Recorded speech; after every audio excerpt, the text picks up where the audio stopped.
All right, now joined by none other than Iowa State head coach TJ Otzelberger, coming off the win of the night, one of the wins of the season altogether. Hilton Magic, TJ, how do you describe it?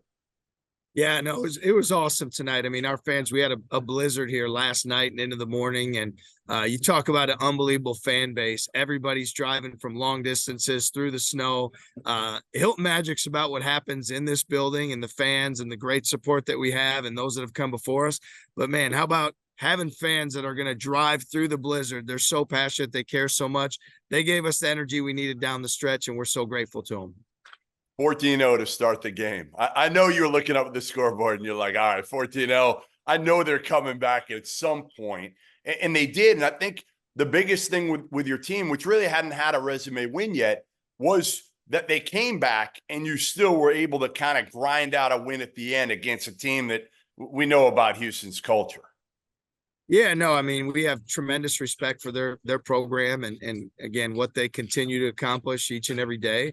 We take a lot of pride, and this is our home court. We coming in here, we don't love being called an underdog on our home court. And so as much respect as we have for their program and everything they do, we have a belief in what we're doing. And our guys today came out, got to the start we needed to, set the tone. We talked about being the aggressor, and then it's really important late in games that you hang your hat on your defense. You find a way to get enough stops late to finish off the game, and fortunate to do that here tonight.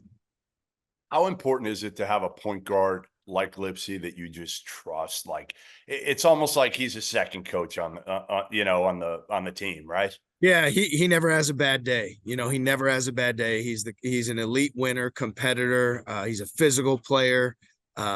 He's got great character.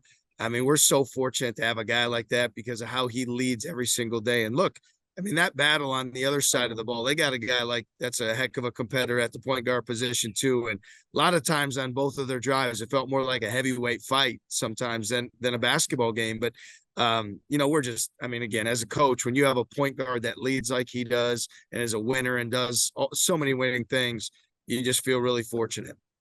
So the last time you and I saw each other in person, you were terrifying your players at the blackjack table. You remember? Oh yeah. No, I think it was good. You helped loosen them up a little bit because they weren't sure if they should be at the blackjack table or what they should be doing. It was like, he says we should have fun tonight. But do we really believe him? Because he might be every morning he's chasing after us. So I think what you can't do is blow my cover on the deal, because who they think I am and who you and I I mean, what is this? You're trying to tell me that they have this fear of you. And I tell them when you left, I'm like, he's really not tough at all. Like he may look it, but he's not that tough. He's actually a fun, loose guy. In fact, if I had some video of you 20 years ago, their views would completely change. Well, fortunately, there's statute of limitations, and if any of that shows up, I'll make sure my attorney contacts you so that it can quickly be put away. But no, I think what's cool about our guys. They came in that summer. We worked really hard. When we saw you on that trip in the Bahamas, it actually helped make our trip, because I think all of our guys, after we saw you, they were like, "Oh, we actually can have fun on this trip. We don't have to like tiptoe around, like look over our shoulders." So I think they credit all the fun on the trip that they had to you. I don't know about that, but I think the trip helped because, again, you had a young team. You put a schedule together that, listen, I called a little soft, and your numbers in the net, I was looking at them and I'm like, all right, how did they come up with this? But again, you did it with a purpose and a plan.